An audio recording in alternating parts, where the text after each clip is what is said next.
ಶಿರಸಿಯಲ್ಲಿ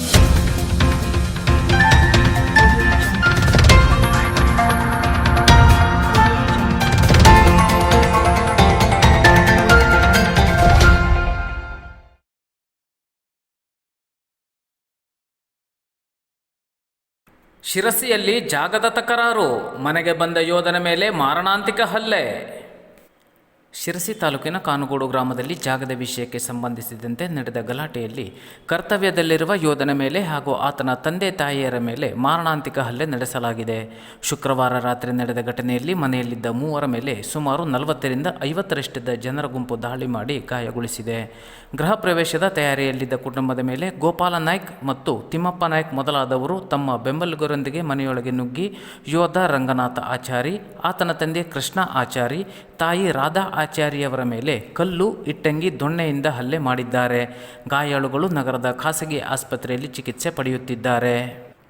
ಸುಮಾರು 5 ವರ್ಷಗಳ ಹಿಂದೆ ನಾಗೇಶ್ ಶೆಟ್ಟಿ ಎಂಬುವವರಿಂದ ಜಾಗ ಖರೀದಿಸಿದ್ದ ಯೋಧ ರಂಗನಾಥ್ ಹೊಸದಾಗಿ ಮನೆ ನಿರ್ಮಿಸಿದ್ದ. ಮನೆ ನಿರ್ಮಾಣದ ನಂತರ ಪ್ರತ್ಯಕ್ಷರಾದ ಗೋಪಾಲ ನಾಯ್ಕ್ ಮತ್ತು ತಿಮ್ಮಪ್ಪ ನಾಯ್ಕ್ ಮನೆಯ ಮೇಲೆ ತಮಗೂ ಹಕ್ಕಿದೆ, ಮನೆ ತಮ್ಮ ಜಾಗದಲ್ಲಿ ನಿರ್ಮಾಣವಾಗಿದೆ ಎಂದು ತಕರಾರು ಆರಂಭಿಸಿದ್ದರು. ನಂತರದ ಬೆಳವಣಿಗೆಯಲ್ಲಿ ಯೋಧನ ಕುಟುಂಬಕ್ಕೆ ಜೀವ ಬೆದರಿಕೆ ಹಾಕಲಾಗಿತ್ತಲ್ಲದೆ ಆತನ ಕುಟುಂಬಕ್ಕೆ ದಾರಿಯ ನಿರ್ಬಂಧ ಸಹ ಹಾಕಲಾಗಿತ್ತು. ಆ ಸಂಬಂಧ ಪೊಲೀಸ್ ಠಾಣೆಯಲ್ಲಿ ಪ್ರಕರಣ ದಾಖಲಾಗಿತ್ತು. ಕೋರ್ಟಿನಲ್ಲಿ ಪ್ರಕರಣ ಬಗೆಹರಿದು ಯೋಧ ರಂಗನಾಥನ ಪರ ತೀರ್ಪು ಬಂದಿತ್ತು. ಆದರೆ ಅದರಿಂದ ಸಂತುಷ್ಟರಾಗದ ಗೋಪಾಲ ನಾಯ್ಕ್ ಮತ್ತು ತಿಮ್ಮಪ್ಪ ನಾಯ್ಕ್ ಯೋಧ ಮನೆ ಪ್ರವೇಶ ಮಾಡುವ ದಿನ ರಾತ್ರಿ ಮನೆಗೆ ನುಗ್ಗಿ ಮನಸೋ ಇಚ್ಛೆ ತಿಳಿಸಿ ದುಷ್ಟತನ ಮೆರೆದಿದ್ದಾರೆ. ಕುಟುಂಬದಿಂದ ದೂರವಾಗಿ ದೇಶಕ್ಕಾಗಿ ಪ್ರಾಣವನ್ನೇ ಒತ್ತೆ ಇಟ್ಟು ಮಳೆ, ಚಳಿ, ಗಾಳಿ ಎನ್ನದೆ ಹಗಲಿರುಳು ಶ್ರಮಿಸುವ ಸೈನಿಕನ ಕುಟುಂಬವನ್ನು ಕಾಯುವುದು, ಗೌರವಿಸುವುದು ಸಮಾಜದ ಎಲ್ಲರ ಕರ್ತವ್ಯ. ಅವರನ್ನು ರಕ್ಷಿಸುವುದು ಪೊಲೀಸರ ಮೂಲ ಕರ್ತವ್ಯ. ಆದರೆ ಇಲ್ಲಿಯ ಘಟನೆಗಳನ್ನು ನೋಡಿದಾಗ ಯಾವ ಪುರುಷಾರ್ಥಕ್ಕಾಗಿ ದೇಶಕ್ಕಾಗಿ ತ್ಯಾಗ ಮಾಡಬೇಕು ಎನ್ನುವುದು ಸೈನಿಕನ ಅಳಲು. ಇತ್ತೀಚಿನ ದಿನಗಳಲ್ಲಿ ಕಾನೂನು ಮತ್ತು ಪೊಲೀಸರ ಭಯವಿಲ್ಲದೆ ಗುಂಪು ಕಟ್ಟಿಕೊಂಡು ದಾಳಿ ನಡೆಸುವ ಪ್ರವೃತ್ತಿ ಜನರಲ್ಲಿ ಹೆಚ್ಚಾಗುತ್ತಿದೆ. ಆಡಳಿತ ಯಂತ್ರ ತನ್ನದೇ ಗೊಜಲಿನಲ್ಲಿ ಮುಳುಗಿದೆ. ಮುಂದಿನ ಚುನಾವಣೆಯವರೆಗೂ ಜನಪ್ರತಿನಿಧಿಗಳು ಕೈಗೆ ಸಿಗುವಂತೆ ತೋರುತ್ತಿಲ್ಲ. ಪರಿಸ್ಥಿತಿ ಇದೇ ರೀತಿ ಮುಂದುವರಿದರೆ ಈಶಾನ್ಯ ರಾಜ್ಯಗಳ ಹಾಗೆ ಕರ್ನಾಟಕವೂ ಆಗುವ ದಿನಗಳು ದೂರವಿಲ್ಲ.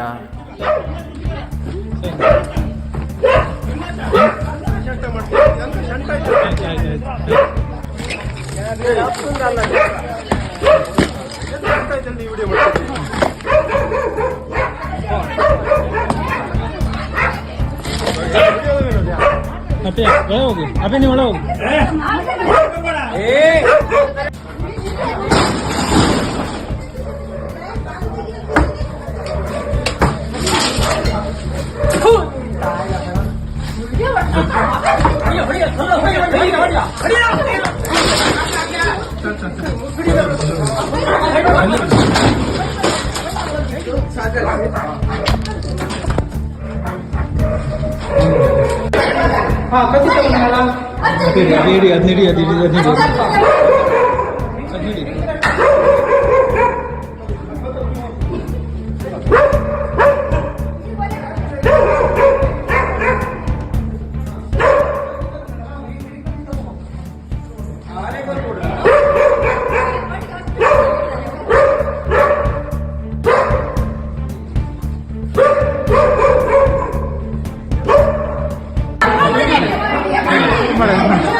ವಸಂತ ನಾಯ್ಕ್ ರಾಜೀನಾಮೆ, ಕಾಂಗ್ರೆಸ್ ಭಿನ್ನಮತ ಸ್ಫೋಟದ ಸೂಚನೆ. ಲೋಕಸಭಾ ಚುನಾವಣೆಯ ಮೊದಲೇ ಕುದಿಯುತ್ತಿದ್ದ ಶಿರಸಿ ಸಿದ್ದಾಪುರ ಕ್ಷೇತ್ರದ ಕಾಂಗ್ರೆಸ್ ಭಿನ್ನಮತ ಸಿದ್ದಾಪುರ ಬ್ಲಾಕ್ ಕಾಂಗ್ರೆಸ್ ಅಧ್ಯಕ್ಷ ವಸಂತ ನಾಯ್ಕ್ ಅವರ ರಾಜೀನಾಮೆಯೊಂದಿಗೆ ಮುನ್ನೆಲೆಗೆ ಬಂದಂತಾಗಿದೆ. ಇತ್ತೀಚೆಗೆ ಪಕ್ಷದಲ್ಲಿ ನಡೆಯುತ್ತಿರುವ ಹಲವು ಬೆಳವಣಿಗೆಗಳಿಂದ ಅನೇಕ ವರ್ಷಗಳಿಂದ ಪಕ್ಷಕ್ಕಾಗಿ ದುಡಿದ ಮುಖಂಡರುಗಳು ಬೇಸರಗೊಂಡಿದ್ದು ಪಕ್ಷದ ಜವಾಬ್ದಾರಿಯಿಂದ ಹೊರಬಂದು ಸಾಮಾನ್ಯ ಕಾರ್ಯಕರ್ತರಾಗಿರುವ ಸೂಚನೆ ನೀಡತೊಡಗಿದ್ದಾರೆ. ಲೋಕಸಭಾ ಚುನಾವಣೆಯೊಳಗೆ ಬೇಸರ ಸ್ಫೋಟಗೊಳ್ಳುವ ಸೂಚನೆ ಇತ್ತಾದರೂ ರಾಜ್ಯದ ಹಿರಿಯ ನಾಯಕರ ಬುದ್ಧಿವಂತಿಕೆಯಿಂದಾಗಿ ಚುನಾವಣೆಯವರೆಗೆ ತಡೆದಿತ್ತು. ಸಿದ್ದಾಪುರ ಬ್ಲಾಕ್ ಕಾಂಗ್ರೆಸ್ ಅಧ್ಯಕ್ಷ ವಸಂತ ನಾಯ್ಕ್ ಪಕ್ಷದ ಜಿಲ್ಲಾಧ್ಯಕ್ಷ ಸಾಯಿನಾಥ್ ಗಾಂವ್ಕರ್ ಮತ್ತು ಶಿರಸಿ ಸಿದ್ದಾಪುರ ಶಾಸಕ ಭೀಮಣ್ಣ ನಾಯ್ಕರಿಗೆ ತಮ್ಮ ರಾಜೀನಾಮೆ ಪತ್ರ ಸಲ್ಲಿಸಿದ್ದಾರೆ. ಕಳೆದ ವಿಧಾನಸಭಾ ಚುನಾವಣೆಯಲ್ಲಿ ಭೀಮಣ್ಣ ನಾಯಕರ ಪ್ರಚಾರದಲ್ಲಿ ಅವರು ಶ್ರಮಿಸಿದ್ದರು. ಸಿದ್ದಾಪುರ ಭಾಗದಲ್ಲಿ ದೊಡ್ಡ ಮಟ್ಟದಲ್ಲಿ ಭೀಮಣ್ಣವರಿಗೆ ಮತ ಬರಲು ವಸಂತ ನಾಯ್ಕ್ ಪ್ರಮುಖ ಕಾರಣರಾಗಿದ್ದರು.